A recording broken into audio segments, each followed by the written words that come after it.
আপনারা জানেন মুনাফিকের সর্দার যাকে বলা হয় তিনি হলেন আব্দুল্লাহ বিন উবাই।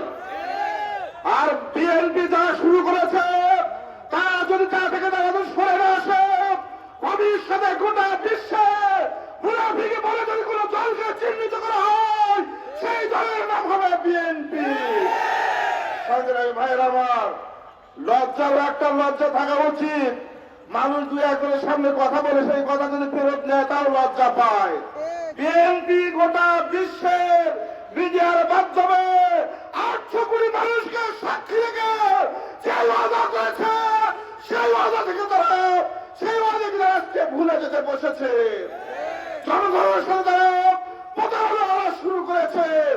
আমরা বলতে চাই অবিলম্বে বাংলাদেশের জনগণকে সামনে রেখে বিএনপি চেয়ারপারসন তারেক রহমান, সালাউদ্দিন কাদের চৌধুরী সহ বিএনপির নেতৃবৃন্দ জুলাই সনদের বাস্তবায়নের যে ওয়াদা করেছে সেই ওয়াদা বাস্তবায়ন যদি না করে আগামী দিনে গণ আন্দোলনের মাধ্যমে তাদেরকে সেই ওয়াদা বাস্তবায়ন করতে বাধ্য করা হবে ইনশাআল্লাহ। আল্লাহ হাফেজ। বাংলাদেশ জিন্দাবাদ। বাংলাদেশ শ্রমিক কল্যাণ ফেডারেশন জিন্দাবাদ। আসসালামু আলাইকুম রহমতুল্লাহ।